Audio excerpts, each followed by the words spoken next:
Wavesound presents an unabridged recording of The Fallback by L Hicks, narrated by John Robertson.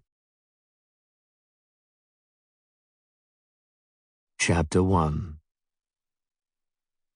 Any unit, Imlay 306 if you're on air.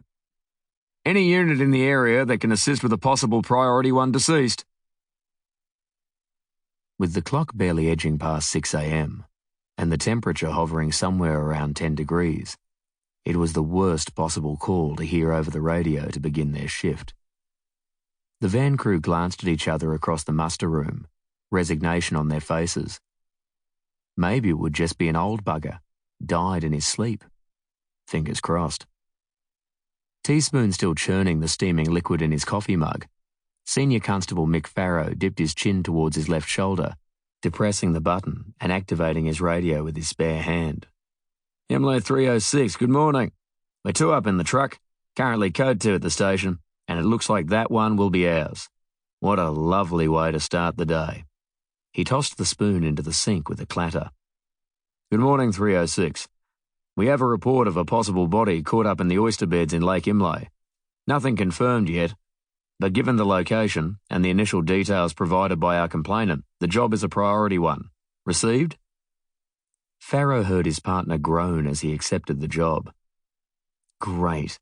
Another body, she said, wriggling Houdini-like into her ballistic vest, then velcroing it together.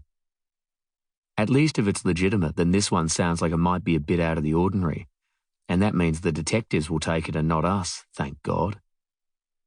Constable Grace Kane had only been at the Point Imlay station for 3 months, and in the job for a little over 12 months in total, but she had already gained a reputation on 2 fronts. Firstly, she wasn't seen as the most motivated of the newbies. And secondly, she gave off the impression that she already knew everything there was to know about policing. Not the ideal mix. Farrow gulped at his scalding coffee before sloshing the remainder down the sink. What's this going to be, your second body for the month? He asked, grabbing his folder and flicking through the pages, making sure he had statement of ID and report of death forms handy. You got that fatal out on the highway, where the young fella veered off and hit the only tree for miles, didn't you? And now this one. You should be all over it, Grace. Looks like I'll scribe, and you can steer the ship.